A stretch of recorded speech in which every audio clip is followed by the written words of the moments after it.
আমরা বুঝে শুনেই বলছি যে এই দুই কারণেই আমরা এখন ওয়াকআউট করছি। আপনাকে ধন্যবাদ।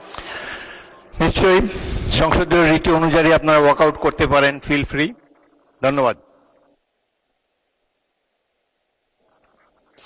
আমরা প্রতিকার যে পেলাম না, এতে আমরা না, এতে দেশবাসীর তাদের রায়ের প্রতিফলন হলো না, মূল্যায়ন হলো না। আমরা বিরোধী দলে বসে এই অবমূল্যায়ন আমরা মেনে নিতে পারি না।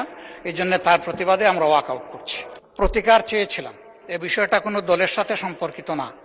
যে বিষয়টা নির্বাচনের আগে সরকারি দল বিরোধী দল সবাই একমত হয়েছিলাম, এর সপক্ষে কথাও বলেছি, ক্যাম্পেইন করেছি। আমরা প্রতিকার যে পেলাম না, এতে আমরা না, এতে দেশবাসীর তাদের রায়ের প্রতিফলন হলো না, মূল্যায়ন হলো না। আমরা বিরোধী দলে বসে এই অবমূল্যায়ন আমরা মেনে নিতে পারি না। এই জন্য তার প্রতিবাদে আমরা ওয়াকআউট করছি। মাননীয় বিরোধী দল নেতা, আপনি আমার বক্তব্য তো সম্পূর্ণ করতে দিলেন না। আমি আপনার পুরো বক্তব্য শুনেছি। আপনার ওয়াকআউট করা আপনাদের অধিকার, কিন্তু আমি বলতে চাই যে আজকে একটু পরে আরেকটি মুলতবি প্রস্তাব বিবেচিত হবে।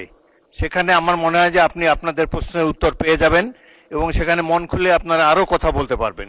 সুতরাং আমার অনুরোধ হলো আপনারা ওটা শোনেন, তারপরে যদি ওয়াকআউট করতে পারেন প্লিজ ফিল ফ্রি। তবে প্রস্তাবটির ভাগ্য কি নির্ধারণ হয় সেটি আপনি দেখার জন্য একটু অপেক্ষা করে দেখতে পারেন।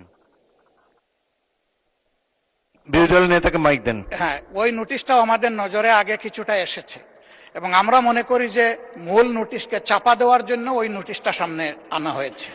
এই জন্য দুইটার প্রতিবাদেই আমরা এই সংসদ থেকে আপাতত মাননীয় বিরোধী দলের নেতা, ধন্যবাদ। মাননীয় নোটিশই তো উত্থাপন হয়নি, আপনি কি করে বুঝলেন কোনটা চাপা দেওয়ার জন্য এটা করা হচ্ছে?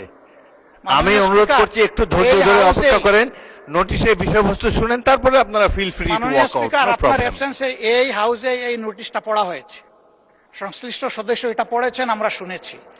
এই জন্য আমরা বুঝে শুনেই বলছি যে এই দুই কারণেই আমরা এখন ওয়াকআউট করছি।